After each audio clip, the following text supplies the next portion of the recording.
Bismillahirrahmanirrahim. Assalamualaikum warahmatullahi wabarakatuh.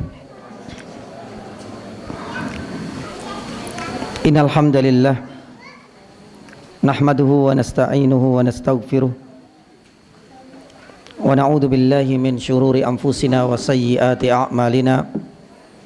May yahdihillahu fala mudilla lahu wa may yudlilhu fala hadiya lahu. Asyhadu an la ilaha illallah wahdahu la syarika lah ilahul awwalina wal akhirin wa asyhadu anna Muhammadan abduhu wa rasuluh. Allahumma salli wa sallim wa barik ala Muhammad wa ala alihi wa ashabihi wa man ihtadaw bihudahu ila yaumiddin, amma ba'd. Jamaah yang dirahmati Allah Subhanahu wa taala, alhamdulillah, segala puji bagi Allah Subhanahu wa taala yang telah mempertemukan kita setelah beberapa pekan Allah Subhanahu wa taala memisahkan kita untuk sementara waktu. Segala puji bagi Allah Subhanahu wa taala yang telah mengaruniakan kepada kita berbagai nikmat dan karunia-Nya. Satu kenikmatan yang patut dan wajib kita syukuri pada malam hari ini adalah nikmat untuk bisa bersama-sama mengkaji ayat-ayat Allah Subhanahu wa taala dan sunnah-sunnah Rasulullah Karim sallallahu alaihi wasallam. Jamaah dirahmati Allah Subhanahu wa taala, pada pertemuan sebelumnya kita baru menuntaskan satu hak yang harus ditunaikan oleh kita kepada saudara kita muslim yang lain, yaitu saling memberikan nasihat, dan ini lebih ditekankan dan hukumnya menjadi wajib bila mana kita dipinta oleh saudara kita. Dan sudah kita bahas yani pula beberapa adab-adab, baik itu sebelum kita memberikan nasihat maupun di saat kita sedang menyampaikan pitutur dan kalimat bijak kepada saudara kita, maupun adab itu harus kita perhatikan pula pasca kita menyampaikan nasihat tersebut. Adapun malam hari ini dengan izin Allah kita akan melanjutkan satu hak lain, yaitu di mana Rasul sallallahu alaihi wasallam bersabda, wa idza marida fa'udhu. Manakala kita mendengar atau mendapatkan informasi bahwa saudara kita sedang ditimpa sebuah penyakit, fa'udhu, kata Rasulullah sallallahu alaihi wasallam, maka jenguklah ia. Cuma dalam permasalahan ini, apakah perintah dari Nabi sallallahu alaihi wasallam ini mengindikasikan wajibnya kita menjenguk, atau hukumnya hanya sebatas sunnah muakkadah saja? Pun demikian, apa hukum seseorang itu menjenguk wanita yang bukan mahramnya maupun sebaliknya, dan bagaimana hukum pula menjenguk tetangga kita misalnya yang non muslim? Jamaah dirahmati Allah Subhanahu wa taala, ada beberapa subtopik yang insyaallah mudah-mudahan bisa kita tuntaskan pada malam hari ini. Yang pertama, saya ingin menyampaikan fikih yakni sakit. Jadi ternyata sakit itu juga punya fikih, sirah itu juga punya fikih. Pun demikian dengan permasalahan-permasalahan yang lain. Nah, di sini jamaah dirahmati Allah Subhanahu wa taala ada 4 poin yang berkaitan dengan fikih sakit ini. Mudah-mudahan hal ini bisa memberikan pencerahan untuk kita memahami hakikat sakit itu seperti apa, dan apa hikmah dibalik Allah Subhanahu wa taala menurunkan penyakit kepada kita, dan bagaimana layaknya kita sebagai seorang mukmin untuk menyikapi penyakit yang itu adalah ujian, dan mungkin barangkali itu adalah nikmat dari Allah Subhanahu wa taala. Di sini ada 4 poin yang ingin kita sampaikan. Yang pertama, jamaah yang dirahmati Allah Subhanahu wa taala, sakit itu adalah ujian dan sudah menjadi sunnatullah. Sebagaimana sehat pun demikian. Ini adalah poin pertama yang harus kita fahami. Allah Subhanahu wa taala berfirman di dalam surat Al-Anbiya ayat yang ke-35, wa nabluukum bisyarri wal khairi fitnah summa ilaina turja'un. Di dalam surat Al-Anbiya ayat 35 ini Allah Subhanahu wa taala benar-benar menjabarkan apa sih sebenarnya dari ujian itu.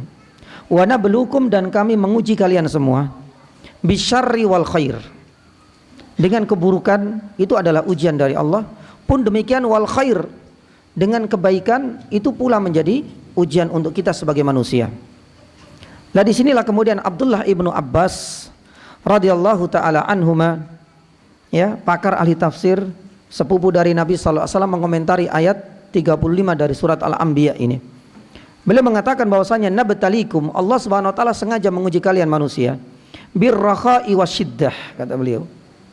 Jadi makna khair dan syar, keburukan dan kebaikan itu tidak lepas dari dua hal yang saling bertolak belakang. Ibnu Abbas menuturkan, kalau kita jabarkan makna dari khair dan syar itu bisa bermakna dan bisa berwujud ar-rakha wasyiddah. Kita hidup dengan kemewahan maupun kita hidup dalam garis kemiskinan dan kesengsaraan, itu semuanya adalah ujian dari Allah Subhanahu wa taala. Kata beliau, bisihha wal saqam. Sehat itu adalah ujian, pun demikian dengan saqam, yaitu apa? Sakit. Beliau pun menuturkan, al-huda wad dhalalah, kita mendapatkan hidayah, kita diberikan kemudahan untuk bisa mendatangi kajian taman-taman surga. Ini adalah ujian dari Allah Subhanahu wa taala. Pun demikian manakala kita merasakan rasa malas hingga kita tak mampu untuk menginjakkan kaki kita di masjid, itu pun adalah ujian dari Allah. Hidayah dan kesesatan. Al-halal wal haram, begitu banyak saudara kita, ya, subhanallah, diuji dengan profesi-profesi yang halal, meskipun laba dan keuntungannya cuma sedikit. Ini adalah ujian. Pun demikian begitu banyak ujian yang Allah Subhanahu wa taala wujudkan dalam bentuk keharaman.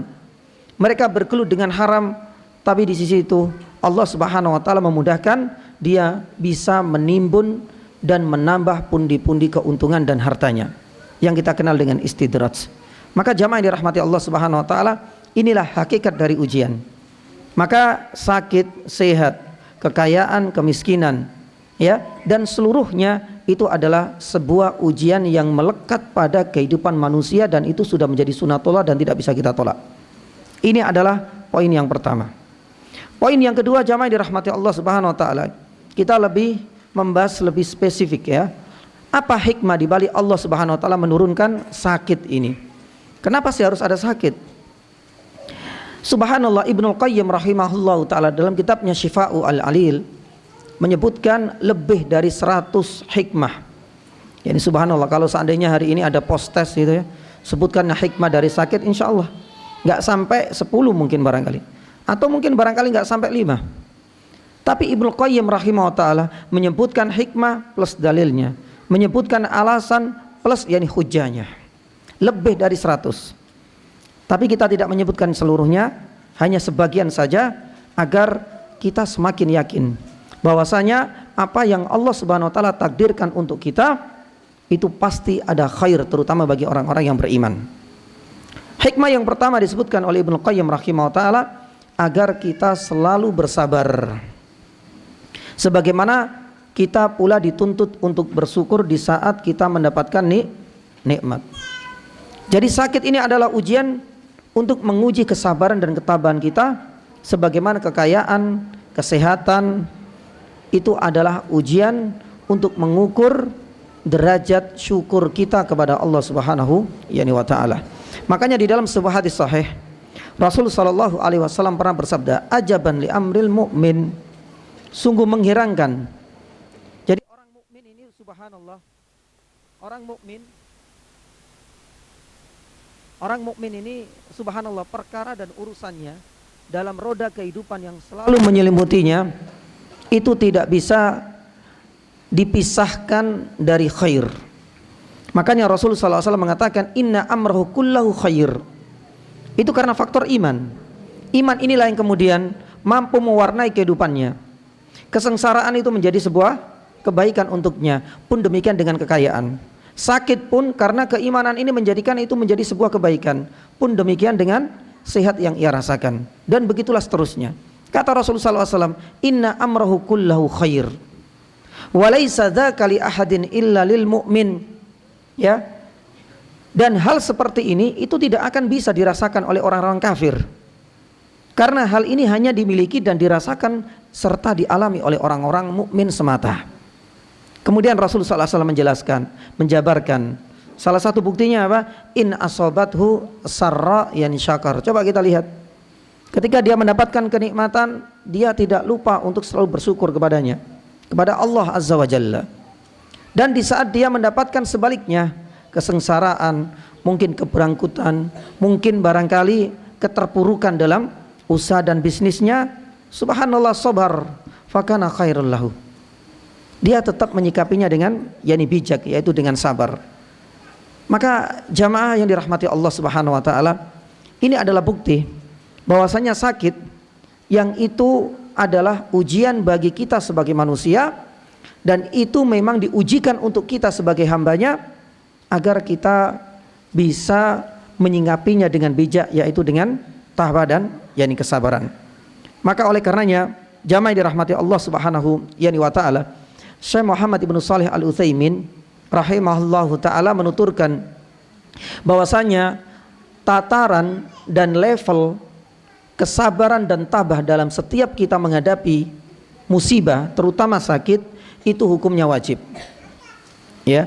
Tapi kalau seandainya kita bisa naik level menjadi ridho, atau mungkin naik lebih tinggi lagi menjadi syukur, kata Syekh Utsaimin rahimahullahu ta'ala, itu hukumnya yani sunnah.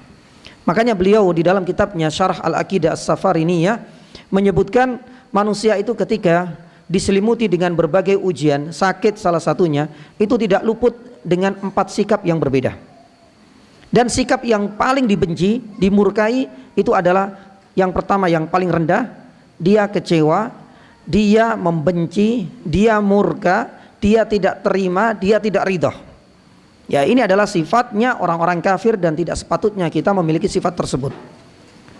Maka jamaah dirahmati Allah Subhanahu wa taala, di dalam sebuah hadis diriwayatkan oleh Imam Bukhari rahimahullah taala dalam sahihnya, laisa minna. Rasul sallallahu alaihi wasallam menyebutkan di awal laisa minna, bukan termasuk golongan kami. Ibnul Qayyim rahimahullah taala menuturkan, bila mana kita dapatkan sebuah ungkapan di dalam Al-Qur'an maupun di dalam yani hadis, tapi tidak ada dalam Al-Qur'an seperti ini ya, laisa minna. Di dalam hadis bila kita dapatkan kalimat dan ungkapan laisa minna, hada yadullu ala anna hada dzam yani minal kabair, menunjukkan bahwasanya perbuatan ini termasuk dosa besar. Jadi hati-hati. Sebagaimana sabdanya Nabi sallallahu alaihi wasallam, faman raghiba an sunnati falaisa yani minni. Lah kata-kata falaisa minni, bukan termasuk golonganku, ini menunjukkan bahwasanya amalan tersebut itu termasuk dalam dosa besar. Hati-hati dengan ungkapan seperti ini. Dan ini adalah ciri-ciri yang disebutkan oleh Ibnu Qayyim rahimahullahu yani taala. Dan di sini Rasulullah SAW memulai sabdanya ini dengan laisa minna, ya, man latamal khudud wa syaqqal juyub. Bukan termasuk di antara kita. Biasanya ini terjadi dan dialami oleh wanita, karena yang paling dominan wanita. Mereka adalah makhluk Allah Subhanahu wa taala yang paling perasa. Rasulullah SAW mengatakan bukan termasuk di antara kita. Di saat manusia terutama wanita itu mendapatkan ujian yang berat, salah satunya dengan kematian orang-orang yang dicintai, seringkali apa? Di antara warisan jahiliyah, dan mudah-mudahan tidak ya terwariskan kepada kita kaum muslimin, man latamal khudud, ya, memukul-mukul yani dirinya, memukul yani pipinya, menyakiti tubuh dan jasadnya, menunjukkan ketidakridhaan, menunjukkan dia benci. Kenapa takdir buruk menurut klaimnya itu harus terjadi pada diriku? Ya, wasyaqqal yani juyub. Ya, kadang-kadang apa? Merobek yani bajunya, atau mungkin guling-guling di tengah jalan, atau teriak yani teriak. Ini menunjukkan ketidakridhaan dia ketika Allah Subhanahu wa taala menguji dia dengan sebuah yani musibah. Maka jamaah yang dirahmati Allah, ini adalah tingkatan yang paling rendah, kata Ibnu Qayyim, namanya as-suhad. Yani benci, menunjukkan ketidakridhaan, tidak terima dengan takdir Allah Subhanahu wa taala. Tingkatan yang lebih baik lagi, level berikutnya yang lebih tinggi, itu adalah tingkatan sabar. Kita tabah dalam menghadapi segala musibah, terutama adalah sakit. Sakit ringan maupun sedang maupun sakit berat. Kata Syekh Utsaimin rahimahullah taala, sabar ini hukumnya wajib di saat kita mendapatkan sebuah ujian dari Allah Subhanahu wa taala. Ya. Adapun yang dijamaah dirahmati Allah Subhanahu wa taala, tingkatan yang lebih tinggi lagi itu adalah tingkatan apa? Ridho. Lah apa bedanya antara ridho dengan sabar? Sebagian ulama mengungkapkan perbedaannya itu terletak pada hati. Ketika kita melihat secara kasat mata dari dohirnya antara orang yang sabar dengan orang yang ridho, seringkali tidak bisa kita bedakan. Tapi hati itu yang sangat menentukan sekali. Biasanya orang ketika diuji dengan penyakit, misalnya dengan kematian misalnya, dia masih bisa menampakkan secara dohirnya, ya, dia bisa menahan keluarnya air mata, dia masih bisa berinteraksi, bercakap-cakap dengan saudaranya, ya. Tapi yang paling menentukan ridho ataukah sabar derajatnya itu ada pada hati. Kalau yang di hatinya, sebagian ulama mengatakan, kalau hatinya itu benar-benar, ya, antara dohir dengan batin ini nggak ada bedanya, maka berarti dia naik tingkat menjadi ridho ketika mendapati musibah. Tapi yang sabar seringkali, ya, itu mampu menampakkan dia tabah dalam menghadapi ujian secara dohirnya, tapi dalam hatinya kadang-kadang masih gerundel. Kenapa harus ayah saya? Kenapa harus saudara saya? Kenapa yang sakit harus saya? Kenapa bukan orang-orang yang suka berbuat kemaksiatan tetangga saya? Itu kadang-kadang masih gerundel dalam hatinya. Berarti itulah sebenarnya hakikat yakni sabar. Kita belum naik kelas menjadi ridho.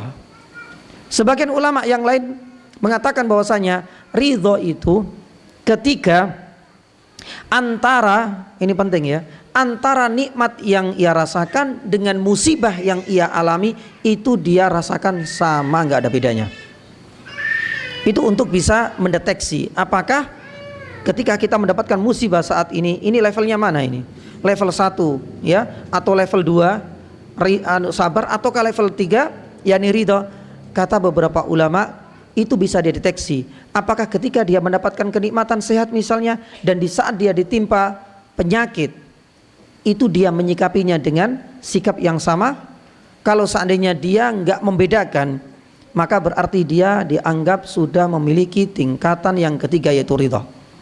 Ya, lah adapun yang berikutnya yakni jamaah yang paling afdol itu adalah asyukru, kata Syekhul Islam Syekh Muhammad ibnu Shalih Al Utsaimin. Dan tingkatan ini adalah tingkatan yang paling mulia, yang paling agung. Ya, tidak semua orang bisa mencapai tingkatan ini. Tingkatan ridho dan tingkatan paling tinggi syukur, ini adalah hukumnya mustahab. Yang wajib tadi apa? yakni sabar. Adapun kalau seandainya kita bisa naik tingkat menjadi ridho, itu hukumnya sunnah. Apalagi kalau seandainya kita mampu meraih puncak dari tingkatan seorang muslim ketika menyikapi sebuah musibah, yaitu asyukur. Ini adalah tingkatan yang hanya sedikit dan segelintir orang yang bisa meraihnya. Makanya kalau kita bisa melihat bagaimana Nabi SAW di saat terkena musibah maupun mendapatkan nikmat selalu memuji Allah Subhanahu wa taala. Ini adalah di antara langkah, ya, untuk menyenangkan dan untuk menghibur yakni hati kita, agar kita selalu mensyukuri dalam setiap musibah ataupun di dalam kita mendapatkan yakni kenikmatan. Alhamdulillahilladzi bi ni'mati tatimmus shalihat.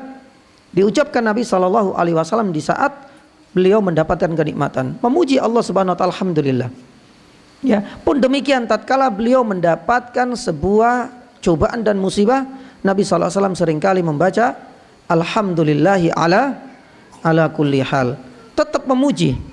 Ya, kesandung yakni batu bukan nama-nama hewan kebun binatang keluar yakni semua dari mulut kotornya, tidak. Ya, tapi memuji Allah Subhanahu wa taala susah. Tapi kalau seandainya itu sudah menjadi rutinitas, kebiasaan dan adat kita, insyaallah memuji Allah Subhanahu wa taala dalam segala keadaan itu akan menjadi mudah bagi lisan kita ini. Lah, jamaah yang dirahmati Allah Subhanahu wa taala, ini adalah hikmah yang pertama, ya, bahwasanya sakit itu agar untuk mengukur kadar ketabahan dan kesabaran yakni kita sebagaimana yakni sehat, itu adalah ujian untuk mengukur apa? Rasa syukur kita kepada Allah Azza wa Jalla. Adapun hikmah yang kedua yang disebutkan oleh Ibnu Qayyim rahimahullahu yani ta'ala, bahwasanya sakit yang mengenai kita, yang menimpa kita, itu insya Allah bisa meleburkan dosa dan meningkatkan derajat kita, asalkan kita adalah orang yang mukmin, orang yang masih memiliki keimanan bercokol dalam hati kita. Maka jaga betul-betul ya nih jamaah, karena ini adalah aset yang paling berharga dan paling bernilai. Dengan keimanan itu insya Allah setiap musibah yang banyak dibenci oleh orang lain, banyak dibenci oleh orang-orang kafir, ternyata bagi kita orang-orang mukmin hal ini malah bisa meleburkan dosa dan mengangkat derajat kita. Makanya di dalam sebuah hadis sahih, dalam Sahih Bukhari disebutkan Rasul sallallahu alaihi wasallam pernah bersabda, ya, di antaranya ma min muslimin yushaku syaukatan fama fauqaha. Tidaklah ada seorang muslim ketika terkena musibah, dalam musibah yang sangat kecil sekali, yaitu duri yang menancap pada yakni tubuhnya, fama fauqaha, atau mungkin barangkali musibah yang lebih besar, kata Rasul sallallahu alaihi wasallam, illa ya rafa'allahu yani biha darajatan wa muhiyat yani anhu biha yani khati'ah. Setiap musibah itu akan bisa menarik dua hal dalam satu tempo dan waktu sekaligus. Yang pertama, kata Rasul sallallahu alaihi wasallam, hal itu bisa menaikkan derajat kita di jannah nantinya, dan yang kedua bisa melebur dan menghapuskan dosa-dosa kecil kita, subhanallah. Maka berarti ini merupakan hikmah teragung ya di balik yakni sakit. Kalau kita memahami hikmah-hikmah dan keutamaan kita diberikan ujian sakit ini, insya Allah menjadikan kita akan terhibur dengan sakit yang mendera kita, baik itu yang sakit ringan, sedang maupun sakit yakni berat, yakni subhanallah. Bahkan di dalam sebuah hadis sahih disebutkan, idza aradallahu bi abdihi al khair, ya, kalau seandainya Allah Subhanahu wa taala itu cinta kepada seorang hambanya dan menginginkan kebaikan, ujjila lahul uqubah fid dunya. Ya, makanya jangan seudon dengan saudara kita yang didera dengan berbagai ujian, mungkin sakit, mungkin barangkali bisnisnya ambruk dan lain sebagainya. Jangan kita seudon terlebih dahulu. Ada kalanya ini adalah bukti Allah Subhanahu wa taala cinta kepadanya, karena Rasul sallallahu alaihi wasallam bersabda, kalau seandainya Allah Subhanahu wa taala menginginkan kebaikan kepada hambanya, berarti mereka adalah orang-orang mukmin, pasti ya ukubah, ujian ya itu pasti akan disegerakan di dunia. Tapi sebaliknya, ketika Allah Subhanahu wa taala wa idza aradallahu bi abdihi syarra, ketika seseorang itu ternyata diinginkan pada dirinya keburukan oleh Allah Subhanahu wa taala, apa yang terjadi? Amsakah. Allah Subhanahu wa taala akan menahan berbagai ujian. Bahasa kita dibiarkan yani dulu. Ya, biarkan mereka menikmati dunia ini yang hanya segelintir yani saja dari kenikmatan-kenikmatan yang ada di surga nantinya. Karena ini adalah haknya mereka di dunia. Yani subhanallah. Hatta yuwafiya bihi yaumal qiyamah. Sampai nantinya jadi ujiannya itu akan ditumpuk-tumpuk, dirapel bahasa kita itu mereka akan merasakan di akhirat nantinya, yaitu di yani neraka wal iyadu billah. Ini adalah hikmah yang kedua yakni jamaah. Adapun hikmah yang ketiga, ya kita akan mendapatkan jaminan surga. Subhanallah. Sabar adalah sifat yang sebenarnya gampang-gampang susah. Atau kalau bisa dibilang ini adalah perkara yang banyak disepelekan, tapi Allah Subhanahu wa taala mengganti dengan balasan yang luar biasa sekali, jaminan jannah. Makanya di dalam sebuah hadis sahih, Nabi sallallahu alaihi wasallam pernah kedatangan seorang wanita, maaf, ya, punya penyakit ayan. Ya, kadang sesekali yakni kambuh di sini. Subhanallah. Nabi sallallahu alaihi wasallam menawarkan, ya, mau sabar dalam kondisi seperti ini. Kalau seandainya kambuh itu guling-guling enggak karu-karuan, bahkan bisa tersingkap yakni auratnya. Tapi kalau seandainya engkau mau, saya akan mendoakan agar engkau disembuhkan oleh Allah. Ini tawaran yang spesial juga dari Nabi sallallahu alaihi wasallam. Ya, tapi ternyata beliau mencoba untuk menerima tawaran pertama. Saya ingin sabar. In sabarti, kata Rasulullah SAW, falakal yani jannah.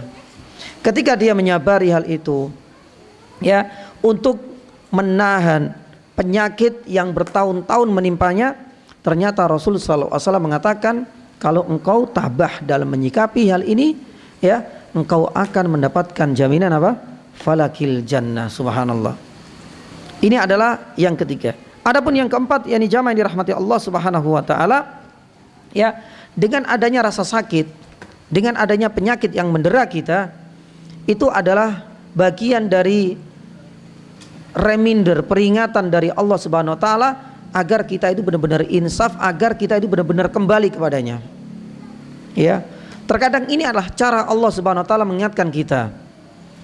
Terkadang dengan isyarat-isyarat lewat penyakit. Ini adalah peringatan dari Allah Subhanahu wa taala, dan mudah-mudahan kita orang-orang mukmin ini peka dengan keimanan kita. Oh, ternyata ini adalah memang peringatan dari Allah Subhanahu wa taala agar saya kembali kepadanya. Agar setelah saya sembuh, saya bisa rajin kembali untuk datang ke masjid. Agar setelah saya sembuh, saya kembali lagi untuk sholat malam yang sudah saya tinggalkan berbulan-bulan lamanya. Ini adalah peringatan, dan mudah-mudahan kita peka dengan sakit-sakit yang mendera kita. Dan memang ini adalah salah satu di antara hikmah Allah Subhanahu wa taala menurunkan penyakit, menurunkan musibah. Makanya di dalam surat Al-An'am ya, ayat 42, Allah Subhanahu wa taala berfirman, "Walaqad arsalna ila umamin min qablika." Ya, fa akhadnahum bil ba'sa'i wadh-dharra'i la'allahum yatadarraun.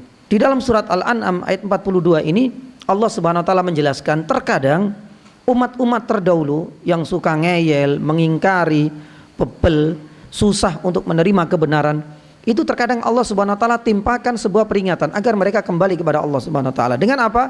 Dengan berbagai hal, musibah, kesengsaraan, ya mungkin barangkali ya, paceklik yang berkepanjangan, la'allahum yatadarraun.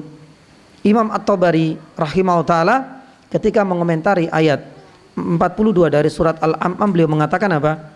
Ya, liyatadarrauna ilayya wa yukhlisu al-ibadalih. Agar mereka itu benar-benar kembali kepadaku, insaf, sadar bahwa selama ini dia sudah jauh dari Allah. Dengan adanya penyakit, dengan adanya musibah ini, agar dia kembali lagi kepada Allah Subhanahu wa taala, wa yukhlisu al ibadah yanili, agar mereka itu benar-benar mengikhlaskan, mengesahkan Allah Subhanahu wa taala dalam setiap yakni ibadahnya, subhanallah. Dan ini ada hikmah sebagai bentuk peringatan untuk kita. Adapun berikutnya yakni jamaah yang dirahmati Allah Subhanahu wa taala, ya, di antara hikmah yang lain disebutkan oleh Ibnu Qayyim, dengan adanya sakit ini adalah di antara cara Allah Subhanahu wa taala agar kita itu bisa mensucikan hati kita dari penyakit-penyakit hati. Ya, jadi ini menjadi peringatan. Ya, ini adalah peringatan agar kita itu bisa mensucikan hati kita dari berbagai penyakit-penyakit, yakni hati yang menggerogotinya. Makanya Ibnu Qayyim rahimahullah taala sampai mengatakan, laulal mihnah, kalau seandainya manusia ini masya Allah tidak diuji dengan sakit, kata beliau, pasti penyakit hati itu akan bermunculan, akan tumbuh subur. Mulai dari ujub akan muncul, mulai dari al-kibr, sombong dan angkuh itu akan yakni berkembang. Mulai dari apa? Yakni penyakit-penyakit yang lain, riya, sum'ah.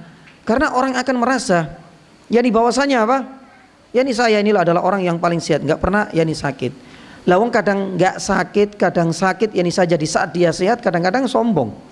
Ya, makanya sering ke gym, ya, biar enggak yakni sakit. Kadang-kadang alasan seperti itu, seperti saya ini jaga kesehatan, jaga pola-pola dan sebagainya. Seakan-akan muncul ada perasaan al-fakhru wat tafakhur wal ujub wal kibr, kata Ibnu Qayyim rahimahullah. Dan ini semuanya adalah penyakit yakni hati. Kata yakni beliau, kalau seandainya enggak ada penyakit, ya, pastinya manusia itu akan berbangga-bangga diri, akan ujub, akan sombong, dan penyakit-penyakit hati itu akan bercokol di dalam hatinya, subhanallah. Maka yang dijamaah dirahmati Allah Subhanahu wa taala, ini adalah bagian di antara sekian hikmah Allah Subhanahu wa taala menurunkan penyakit, yang itu adalah ujian untuk kita sebagai manusia, dan itu adalah sudah menjadi sunatullah yang tidak akan bisa lepas dari kehidupan kita. Itu adalah poin yang kedua, hikmahnya. Poin yang ketiga, jamaah dirahmati Allah Subhanahu wa taala, dalam fikih sakit ini para ulama menyebutkan sakit selain ujian, sakit pula merupakan nikmat dari Allah Subhanahu wa taala. Ya. Nah, ini yang berat. Ini ada kaitannya dengan rasa syukur ya ini tadi. Jadi sakit itu adalah ujian, memang betul. Tapi kalau diteliti lebih jauh, para ulama menyikapi sebaliknya. Selain dia itu ujian, di sisi lain sakit itu adalah sebuah anugerah dan kenikmatan dari Allah Subhanahu wa taala. Tergantung bagaimana kita melihatnya, tergantung dari sisi mana kita mencermatinya.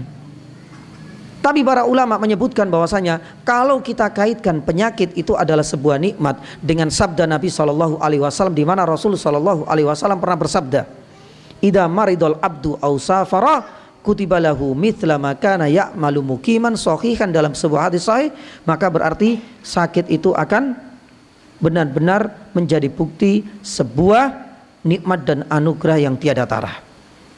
Rasul Shallallahu Alaihi Wasallam pernah bersabda, ya nih jamaah, idza maridul abdu, ketika seorang hamba itu sakit, au safara, ketika bepergian, berarti kan ada udzur syar'i, ya, kutibalahu, ternyata Allah Subhanahu wa taala lewat malaikat tetap mencatat rutinitas amal baik di saat dia itu sedang tidak safar maupun di saat dia itu sehat.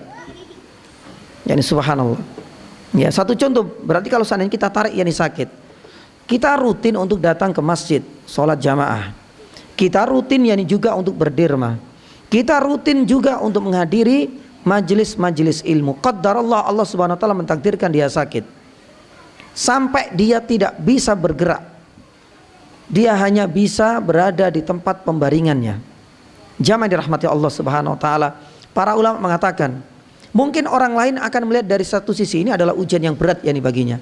Tapi bagi orang yang beriman ketika memahami fikih, sakit yang ketiga ini, kalau seandainya sebelumnya dia rutin untuk berbuat yani amal soleh, Allah Subhanahu wa taala tidak akan menyia-nyiakan usaha sebelum dia ditimpa sakit yang menaun seperti ini. Karena Rasulullah Sallallahu Alaihi Wasallam menegaskan di dalam hadis ini, ketika orang itu sedang sakit, salah satunya di sini, ya, dan punya rutinitas, maka rutinitas itu akan tetap dicatat, sekalipun dia tidak bisa berbuat apa-apa di atas, yakni ranjang, atau mungkin barangkali ya berhari-hari dia harus berada di yakni rumah sakit. Ini adalah bukti bagaimana apa? Bagaimana sayangnya Allah Subhanahu wa taala kepada yakni kepada hambanya. Subhanallah, tak ada satupun di antara pahala dia yang terkurangi. Tapi ini punya catatan besar sebagaimana disampaikan oleh para ulama. Hal ini hanya berlaku bagi orang-orang yang punya rutinitas. Kalau nggak pernah sholat malam di sakit kemudian berharap alhamdulillah Allah Subhanahu wa taala mencatat di list ini sendiri, pahalanya dapat banyak ini sakit ini, katanya ustadz demikian. Iya, tapi kalau seandainya setiap hari cuma bangun malam nonton bola tok, nggak pernah sholat, yang dari mana dia mendapatkan yani pahala rutinitas? Malah barangkali sebaliknya, ya, dosa itu bisa akan mengalir sebagaimana pahala pun akan bisa mengalir dalam kondisi apapun yani kita. Sekalipun kita sedang sakit, sekalipun kita sudah meninggalkan alam fana ini, yang akan mengalir ke kita itu ada dua kemungkinan. Bisa ya itu adalah pahala jariah, dan bisa itu adalah dosa yani jariah. Maka yani jamaah dirahmati Allah Subhanahu yani wa taala, ini adalah yani di antara yani fakta bahwasanya Allah Subhanahu wa taala dengan tingginya kasih sayang dan rahmatnya itu benar-benar tidak mentakdirkan sesuatu, pasti di situ ada kebaikan. Salah satunya sakit yang banyak dibenci oleh manusia, ternyata di balik itu bisa mengalirkan yani banyak yani pahala, dan itu adalah anugerah yang tiada tara dari Allah Subhanahu wa taala. Yang terakhir, fikih sakit yang keempat, jamaah dirahmati Allah Subhanahu wa taala. Ya, kadar yani atau besarnya musibah dan sakit yang menimpa seorang mukmin itu sebanding dengan kadar dan besarnya keimanan yang bercokol pada yani hatinya.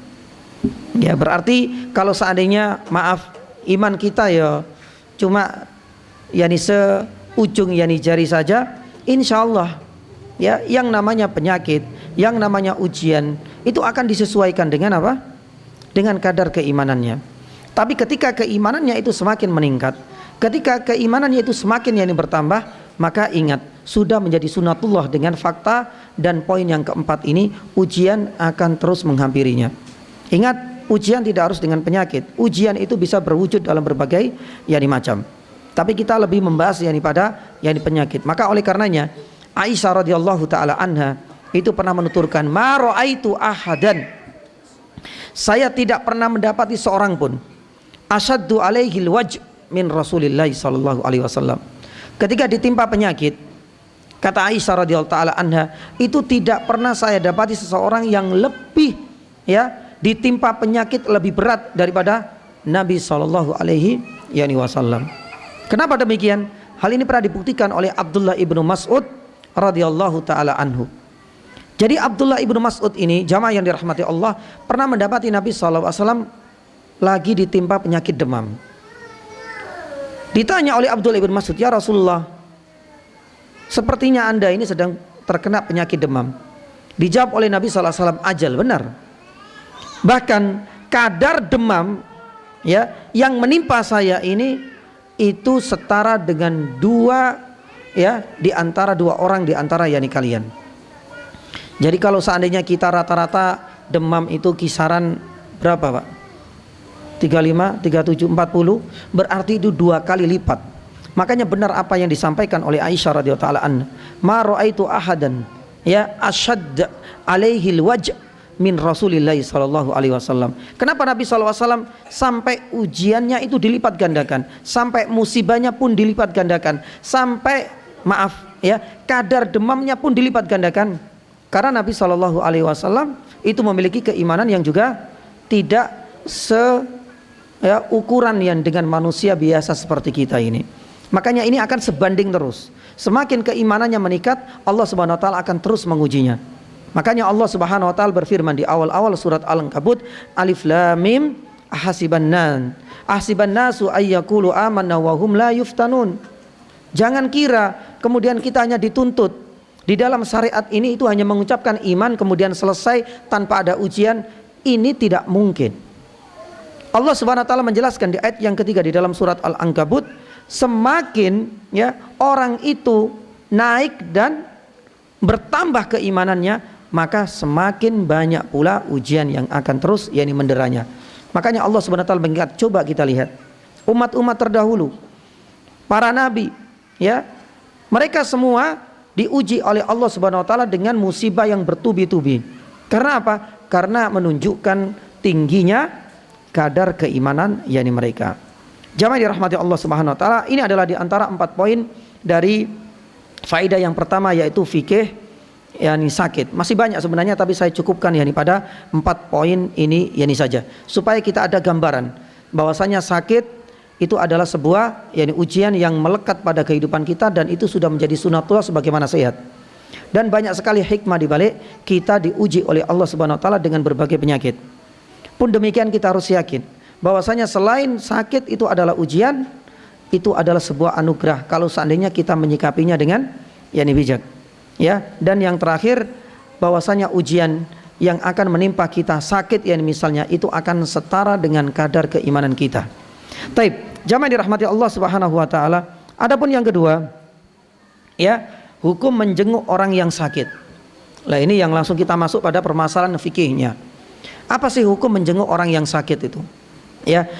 Lah di sini ada khilaf di kalangan para ulama. Ibnu Abdul Bar mengatakan bahwasanya menjenguk orang yang sakit, siapapun orangnya, apapun statusnya, itu hukumnya hanya sunnah muakkadah. Itu menurut Ibnu Abdul Bar.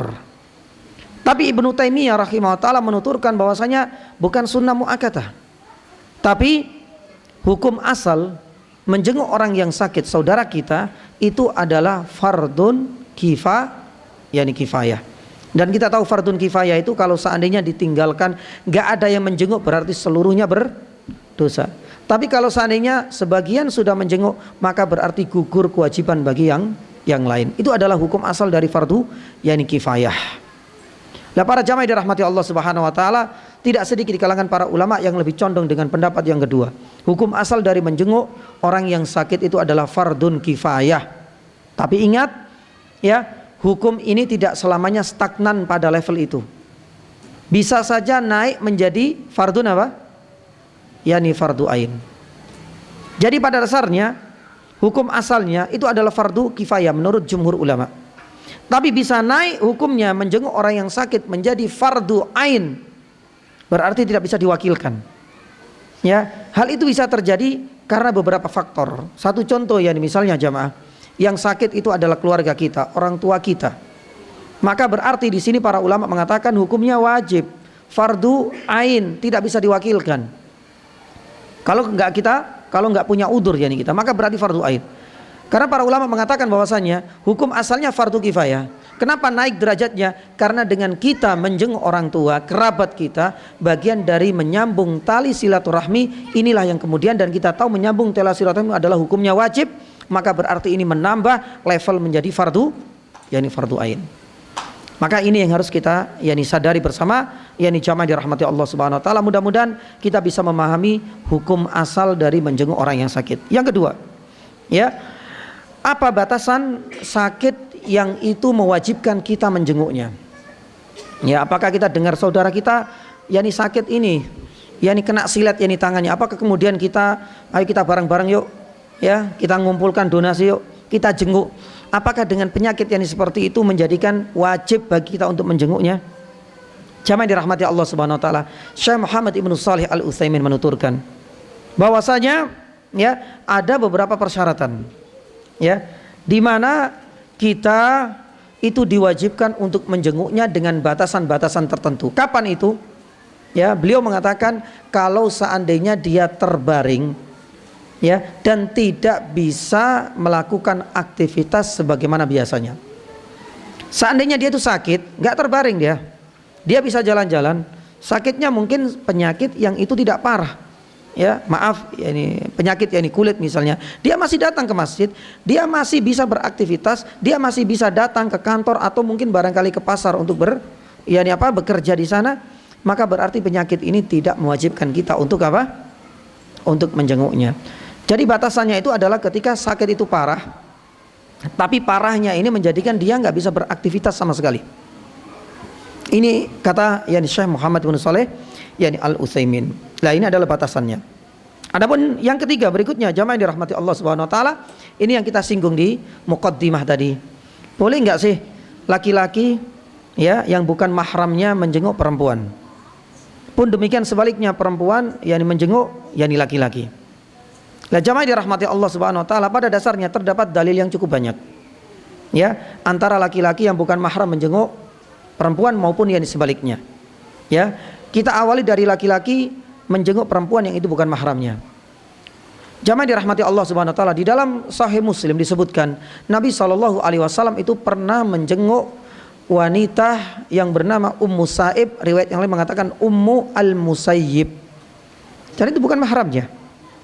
Bahkan ditanya oleh Nabi SAW, "Ente ngapain?" Ternyata kemudian dia mengaku, "Al-humma, saya sedang diuji oleh Allah SWT dengan penyakit demam." Nabi SAW kemudian menasihati, "La tasubbi al-humma, jangan sekali-kali engkau cela penyakit demam." Pun demikian dengan penyakit yang lain, enggak usah dicela. Ini sudah takdir Allah Subhanahu wa taala. Baru Nabi SAW mengatakan, "Fa innaha," karena penyakit demam itu tudhibu khataya bani Adam. Itu bisa meleburkan dosa-dosa kecil bani Adam, subhanallah. Lah, jamaah dirahmati Allah Subhanahu wa taala, ini adalah dalil yang pertama. Adapun dalil yang kedua disebutkan dalam Sunan Abu Dawud dan disahihkan oleh Syekh Albani rahimahullahu taala, Nabi SAW pernah menjenguk juga perempuan yang itu bukan mahramnya. Dikisahkan nama perempuan itu adalah Ummul Ala.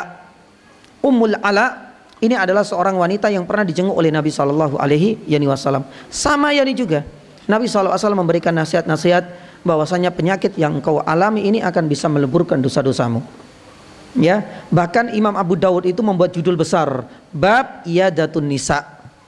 Bolehnya laki-laki itu menjenguk perempuan, disebutkan di bawah judul itu Nabi SAW itu bukan mahramnya dari Ummul Ala, itu pernah dijenguknya. Kemudian dalil yang ketiga disebutkan dalam Sahih Muslim kembali. Abu Bakar As-Siddiq pun demikian dengan Umar bin Khattab radhiyallahu taala anhuma, ini pernah menjenguk seorang wanita yang itu bukan mahramnya.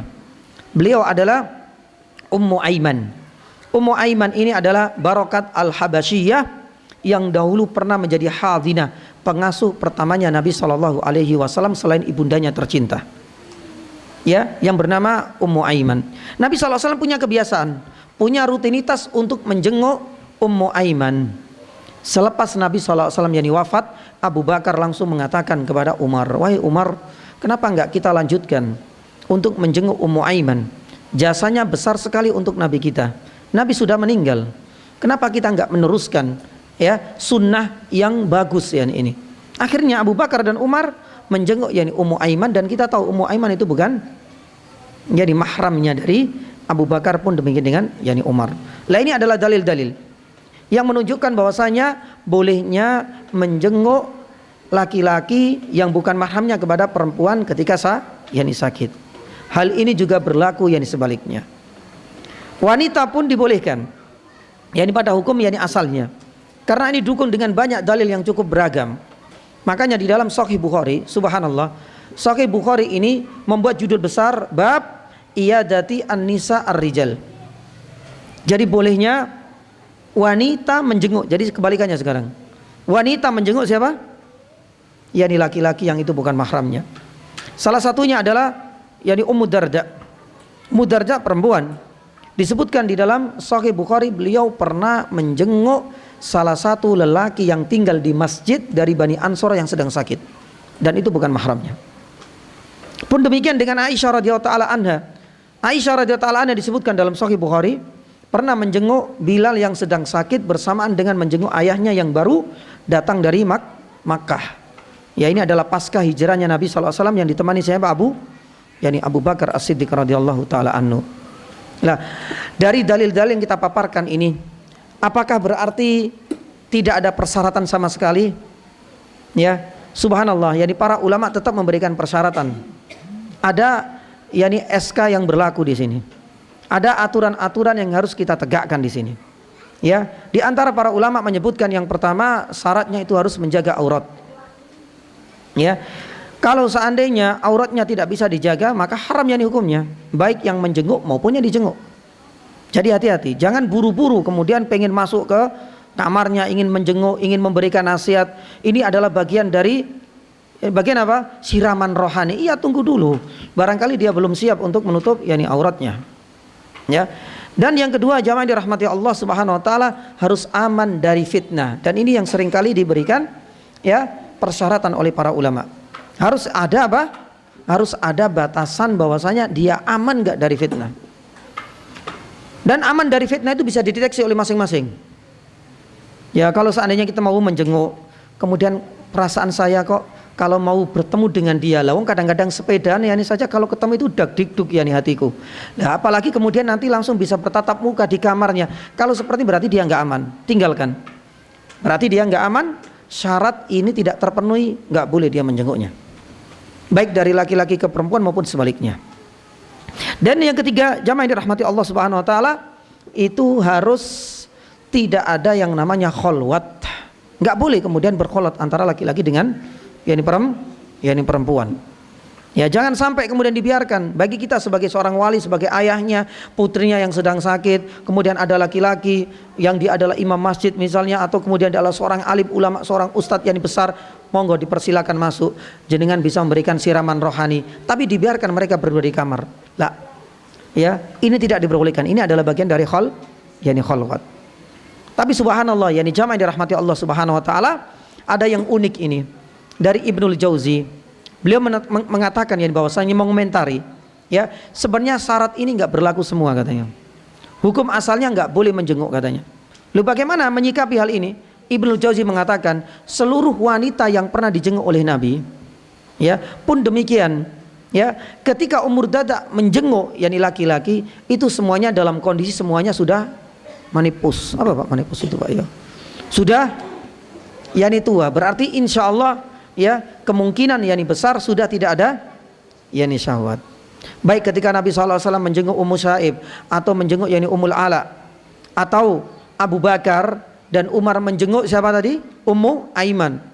Ya, kita nggak bisa membayangkan Ummu Aiman dulu itu pernah apa? Menjadi pengasuhnya Nabi SAW. Nabi SAW di usia 63 tahun meninggal, tapi tetap dijenguk. Kita nggak bisa membayangkan berapa yani usianya. Berarti sudah tua banget. Ya, pun demikian yani jamaah dirahmati Allah Subhanahu wa taala. Ya, sebaliknya antara laki-laki kepada yani perempuan. Tapi yang jadi masalah di sini adalah ketika Aisyah menjenguk Bilal. Ya, yani Aisyah yani termasuk masih yani muda, belum tua ketika itu, dan Bilal kita tahu itu kan pasca apa? Yani hijrah. Jadi masih tergolong yani muda, belum sampai pada taraf yani tua. Allah taala yani a'lam yani bisawab, tapi pendapat yang lebih mendekati kebenaran itu adalah kembali kepada persyaratan. Yang pertama ya menjaga yakni hijabnya, dan yang kedua yakni jamaah dirahmati Allah aman yakni dari fitnah, dan yang ketiga tidak ada kholwat antara yang dijenguk dengan yang yakni menjenguknya. Wallahu taala yakni a'lam yakni bissawab. Kemudian jamaah dirahmati Allah Subhanahu yakni wa taala. Lanjut.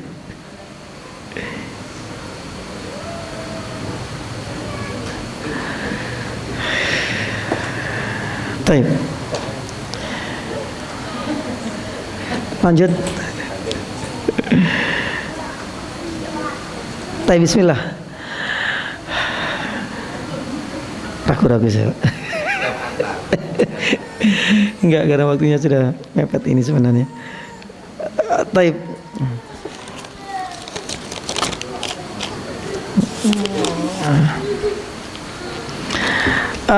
Kita lanjutkan ya sedikit. Kita lanjutkan apa kita adzan terlebih dahulu. Biasanya gimana? Ya, ini adzan dulu. Baik, bismillah. Sudah bisa. Adzan dulu.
Alhamdulillah. Alhamdulillahilladzi hadana li hada wa ma kunna linahtadiya laula an hadanallah. Wa asyhadu an la ilaha illallah wahdahu la syarika lahu wa asyhadu anna Muhammadan abduhu wa rasuluh. Allahumma salli wa sallim wa barik ala Muhammad wa ala alihi wa ashabihi wa man ihtada bihudahu ila yaumiddin, amma ba'd. Hukum berikutnya ya adalah hukum menjenguk tetangga atau mungkin barangkali relasi dan teman kita yang non muslim. Apakah masuk dalam kewajiban atau fardu kifayah kita menjenguknya? Jamaah dirahmati Allah Subhanahu wa taala. Di sini Ibnu Hajar Al-Asqalani rahimahullahu taala menuturkan bahwasanya menjenguk non muslim itu sebenarnya relatif. Kalau seandainya untuk tujuan-tujuan dan maslahat-maslahat bersama, terutama untuk kebutuhan dan kepentingan kita sebagai seorang muslim, maka hal itu diperbolehkan, bahkan bisa saja menjadi wajib kita menjenguknya. Makanya beliau menuturkan salah satunya adalah untuk kemaslahatan dakwah. Satu contoh misalnya Nabi SAW di detik-detik kematian pamannya tercinta, siapa? Abu Thalib, itu dijenguk oleh Nabi SAW ketika sedang ditimpa dengan penyakit keras, dan itu menjadi penyakit yang mengantarkan Abu Thalib itu harus meregang nyawa. Nabi SAW karena punya peran dakwah di sini, dijenguklah pamannya tercinta, didakwah yakni dia. Tapi apalah daya, karena setiap nasihat Nabi SAW untuk mendakwai pamannya tercinta selalu disanggah yakni oleh syayatinal ins, yakni syaitan dalam wujud siapa? Yakni manusia, yaitu Abu Jahal. Maka jamaah dirahmati Allah Subhanahu wa taala, kalau demikian untuk tujuan dakwah tidak ada masalah, sekalipun yang kita jenguk adalah non muslim. Ibnu Hajar Al-Asqalani di antara maslahat yang lain yang kedua itu adalah untuk meminimalisir keburukan orang yang kita jenguk. Satu contoh ya, di saat yani kita mengadakan yani kajian dijegal terus, dibubarkan yani misalnya. Satu contoh misalnya, ya, qadarallah Allah Subhanahu wa taala menimpa saudara kita yang suka dan benci dengan dakwah kita, ditimpa dengan penyakit, ya. Maka jamaah dirahmati Allah Subhanahu wa taala, seringkali kita berdoa alhamdulillah, sujud syukur, kita makan-makan malam ini. Ya, padahal kata Ibnu Hajar Al-Asqalani, kalaulah dengan kita menjenguknya itu memberikan maslahat yang lebih besar, maka hal itu bisa menjadi wajib bagi kita. Dan inilah yang kemudian dilakukan oleh yakni Nabi SAW, yakni menjenguk yakni apa? Ayah seorang Yahudi. Ketika itu Nabi SAW yakni tahu betul bahwasanya orang ini bukan sepaham dan bukan yakni keyakinan. Maka ketika dia merasakan yang bahwasanya dengan jengukan itu bisa memberikan efek positif, ya, dan bisa meminimalisir, dan bahkan seringkali orang-orang yang dijenguk oleh Nabi SAW itu akhirnya kemudian apa? Masuk Islam. Maka inilah yang bukti bahwasanya menjenguk orang lain non muslim yang sedang ditimpa sakit bisa jadi menjadi wajib yang kita jenguk. Meminimalisir apa? Keburukan. Atau mungkin barangkali alasan yang ketiga, maslahat yang ketiga kata Ibnu Hajar Al-Asqalani. Apa itu? Ya, meluluhkan yakni hati yakni keluarganya. Satu contoh yakni misalnya yang sering mengganggu dan menyakiti kita itu ayahnya. Tapi qadarallah Allah Subhanahu wa taala mentakdirkan putranya sakit. Maka marilah kita gerakkan hati untuk menjenguknya.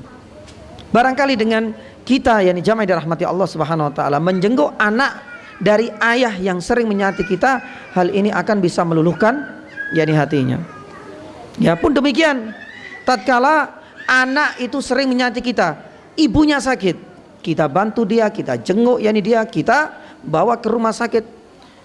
Kata Ibnu Hajar Al-Asqalani, ini adalah bagian dari contoh untuk meluluhkan yakni hati keluarga. Kalau memang karena tujuan-tujuan dan maslahat yang seperti ini jamaah dirahmati Allah, maka hal itu diperbolehkan.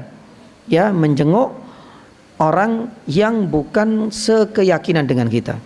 Ini adalah permasalahan nggak tahu yang keberapa ini. Kemudian yang berikutnya, boleh nggak sih kita menjenguk berulang-ulang? Ya, menjenguk berulang-ulang kepada saudara kita. Pada dasarnya yakni jamaah dirahmati Allah Subhanahu wa taala, para ulama menuturkan jangan kita sering-sering menjenguk yakni saudara kita. Karena saudara kita terkadang dan seringkali membutuhkan waktu untuk istirahat. Membutuhkan yakni waktu untuk rehat. Membutuhkan yang namanya privasi dengan keluarganya sendiri. Maka jangan sampai kemudian kita sering-sering menjenguknya. Itu adalah hukum asal sebenarnya, anjuran dari para yakni para ulama. Tapi bisa jadi yakni jamaah, dengan seringnya kita menjenguk itu bisa berhukum wajib.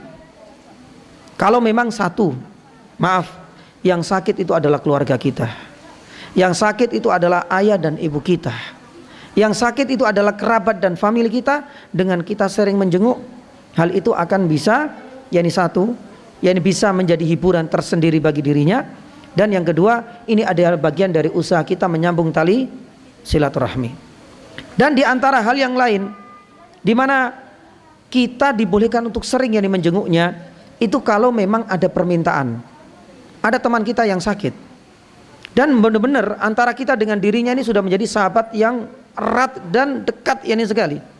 Dia sudah berpesan, saya sehari yakni saja, sedangkan dia sedang ditimpa penyakit yang berat, sehari saya nggak melihat yakni engkau, ya saya ini sumpek yakni banget, karena dari kecil sampai yakni dewasa, ya teman masa kecil sampai dewasa itu adalah si fulan misalnya. Maka ketika ada permintaan yakni dari saudaranya untuk sering menjenguknya, maka jamaah dirahmati Allah Subhanahu wa taala, jangan abaikan, karena ini adalah di antara pengecualian. Ya, bahkan dengan hadirnya kita, seringkali kita menjenguknya ternyata bisa sedikit memberikan motivasi dan bisa membantu ya psikis yakni dia, mental yakni dia juga semakin termotivasi dan bersemangat. Maka hal ini tentunya memberikan maslahat untuknya. Ya, pun demikian yakni jamaah dirahmati Allah Subhanahu wa taala. Ya, kita dibolehkan untuk sering menjenguknya di saat orang itu sudah melupakannya. Maaf, terkadang sakit itu ada yang menaun. Ya, jadi dia dijenguk itu di awal tok. Satu kampung datang ke rumahnya. Minggu depan nggak ada satupun. Pekan berikutnya nggak ada yang menjenguknya. Sampai berbulan-bulan padahal dia menaun yang di situ. Orang sudah melupakannya. Yang dia dengar, masyarakat yang didengar, dia sedikit menaun di atas yakni ranjang, sudah. Ini sudah jenguk, sudah dulu barang-barang sekampung, ya sudah itu tok yang diingat.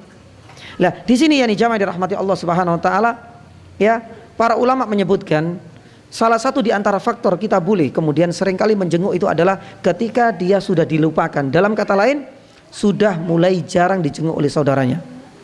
Ya, terutama ketika dia sakit yakni menaun. Maka ini adalah di antara beberapa faktor yang membolehkan kita sering yakni menjenguknya.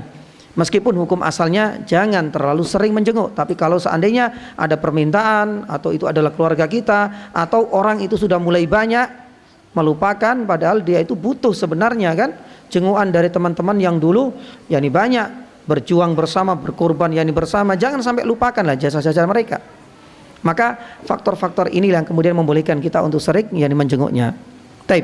Jamaah dirahmati Allah Subhanahu wa taala, mungkin barangkali ini yang bisa kami sampaikan, menyisakan yakni 2 poin insyaallah taala.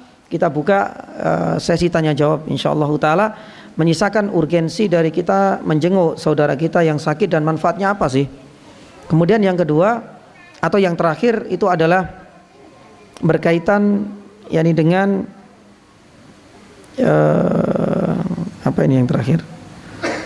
Yang terakhir ini adalah adab menjenguk, dan ini cukup banyak. Yani adab, yani menjenguk. Ya, apakah yani boleh kita bawa apa Pak? Misalnya gawan itu apa Pak ya? Yani oleh-oleh, ya. Atau mungkin barangkali pemuda dan pemudi yani kita itu kadang-kadang mengilustrasikan dengan bentuk yang lain. Boleh enggak Ustadz saya membawa sekuntum mawar? Taib, itu nanti ada adab-adabnya yang insya Allah kita akan yang disampaikan pada pertemuan yang selanjutnya. Mudah-mudahan bisa kita sambung dengan adab yang terakhir, yaitu ittiba yani janais, yaitu apa? Yani mengantarkan yani saudara kita yang meninggal ke liang lahat. Mudah-mudahan bisa kita sambung ya. Taib, ada beberapa pertanyaan jamaah yang dirahmati Allah Subhanahu wa taala. Pertanyaan yang